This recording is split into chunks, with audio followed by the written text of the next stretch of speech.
E aí, raça do mal, belezeira? Rodrigo na área. Primeiramente aí uma boa semana a todo mundo, né? Uma boa segunda-feira a vocês. Hoje, além de trazer uma pincelada de notícia e coisa e tal, eu vou falar um pouquinho também dos desenvolvedores aí que andaram dando umas chateadas, umas pisadas na bola e depois pediram arrego, tá? Então vamos começar falando o seguinte, tá? O Xbox ele vai fazer 20 anos dia 15 de novembro desse ano, tá? 20 anos de existência. E uma série de pessoas fizeram parte dessa trajetória, assim como também muitas pessoas fizeram parte da trajetória do PlayStation, do Nintendo e coisa e tal. E a Bloomberg fez aí uma reportagem, citou algumas pessoas e tal, né, que foram importantes durante essa trajetória. E tem um cidadão, que daí foi lembrado nessa trajetória, e o cara resolveu se pronunciar, que chama Tomonobu Itagaki. Tomonobu Itagaki é o nome do cara, o japonês, né? E esse cara é um dos grandes nomes aí da história dos games também, né? Ele trabalhou na Tecmo, principalmente, fez grandes jogos, ele é criador lá da série Dead or Alive, ele foi responsável pelo reboot do Ninja Gaiden, fez o Ninja Gaiden Black pro Xbox 360 e tal, né? O cara bom, tá? Só que o que aconteceu com esse cidadão? Ele pegou, fechou o pau lá na Tecmo, né? Disse que a empresa devia coisas para ele, entrou na justiça, saiu da empresa. Daí ele montou primeiro um estúdio para ele chamado Valhalla Games. O estúdio acabou não fazendo nenhum jogo assim significativo, acabou passando meio que em branco. Aí ele fechou o estúdio, começou a trabalhar dando aula. Tá? Essa parte da aula eu não sei exatamente o que ele ensinou, mas provavelmente ensinando, dando aula como desenvolvedor, ou ensinando a fazer jogos e coisa e tal. Provavelmente, né, Raça?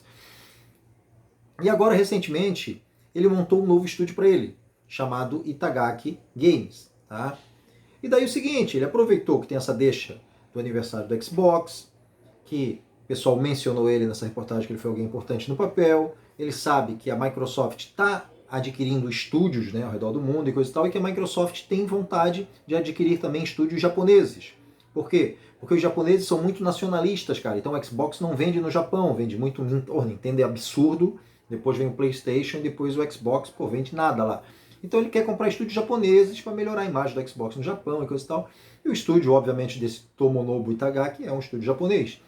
E daí o cara mencionou lá, falando que acredita que a Microsoft ainda é muito agressiva no mercado dos games, que gostaria muito de voltar a trabalhar com a Microsoft, fazer parcerias e coisa e tal. Tipo, deu uma cantada e falou que se a Microsoft, por exemplo, tiver interesse, né, na parceria ou até mesmo na aquisição do estúdio dele, ele estaria disposto a conversar. Porque até na aquisição, pô, o cara acabou de montar um estúdio, mas já quer vender. Porque ele passa, né, ele ganha uma bolada, né, galera, óbvio, e passa a ser funcionário da Microsoft com, como é que diz, com orçamento ilimitado, todas as garantias, coisa e tal, porque a Microsoft tem orçamento ilimitado para todos os estúdios, ó, faz o que vocês quiserem.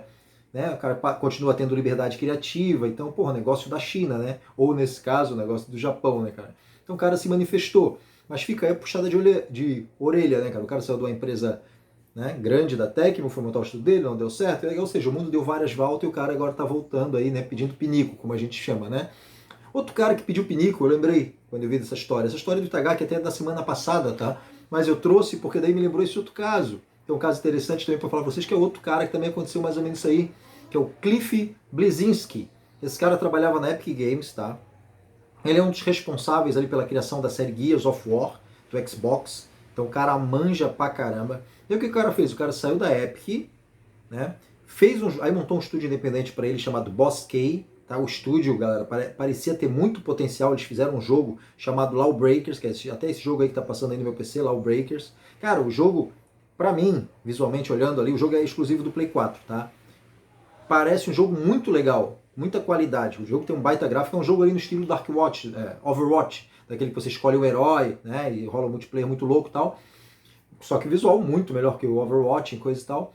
Só que qual foi a falha do cara que eu acho que ele fez? Ele botou muito pulo no jogo, né? Foi uma época que o pessoal estava meio saturado, estava reclamando inclusive do código, o código estava muito futurista. O pessoal não estava curtindo esse negócio de pular, porque Titanfall já pulava, COD pulava, multiplayer do Doom pulava. Tudo quanto é multiplayer o cara saia pulando, a galera estava indignada, a galera queria voltar para as guerras clássicas, né? E o cara lançou esse jogo. O jogo é muito rápido, muita pulação e corre pelas paredes de desespero, pula muito mais do que o COD, muito mais que o Titanfall. Então eu acho que a galera não curtiu, o jogo flopou, o cara dançou, tá? Esse Cliff Bleszinski dançou. O cara já teve também a falha do seguinte, o cara tinha uma parceria muito boa com a Microsoft, que ele fez o Gears, né?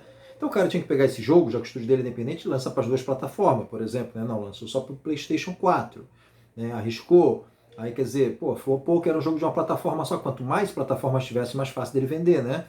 Aí o cara aproveitou que estava na moda do Battle Royale e lançou esse jogo porque estava na moda pulo e jogo de herói, né? Só que demorou antes para fazer, quando chegou já estava saturado. Daí ele foi em outra moda, lançou um Battle Royale esquisito. Flopou também. Daí o que o cara fez? Fez igual o Itagaki ali. Pegou e começou, deu uma chorada para a Microsoft, porque a Microsoft estava naquela pilha de lançar o Gears 5, né?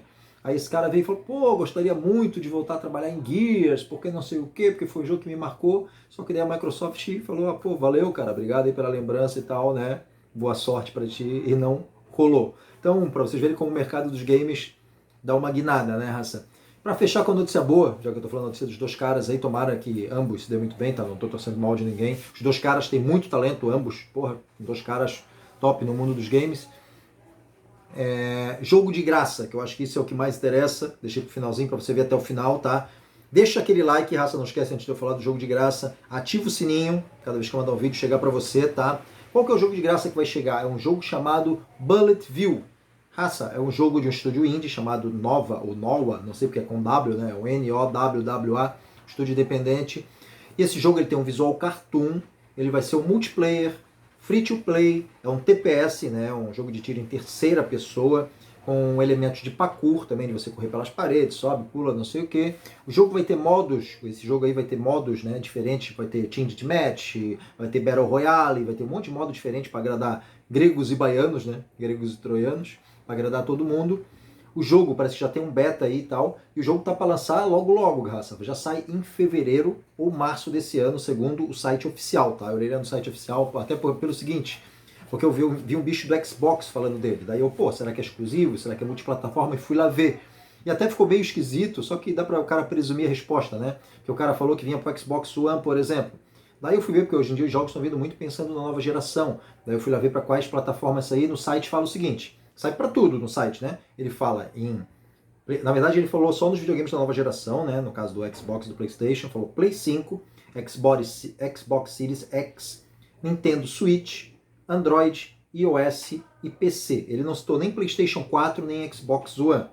Só que, né, Raça, esse jogo vai sair para iOS, Android e Nintendo Switch, e já que ele tem Play 5 e Xbox Series X, pô, presume-se que ele tenha, né, relação boa tanto com a Microsoft quanto com o Sony, não faz sentido não lançar para o PlayStation 4 e para o Xbox One. Então deve sair para todas as plataformas, tá, o jogo. Parece interessante, não é muito a minha praia, meio cartoon, aquele joguinho de herói tipo Overwatch, né? Que você escolhe o herói, cada um tem habilidades e tal. Mas é mais um free to play, tá valendo, né? Porra, tudo de graça, até navio pegando fogo. Saindo fevereiro ou março desse ano. Bullet View. Já ia esquecer o nome. Bullet View. Viu? Bullet View. Joia, beleza? Clica no sininho, deixa o like, abraça todo mundo, boa segunda-feira. Fui.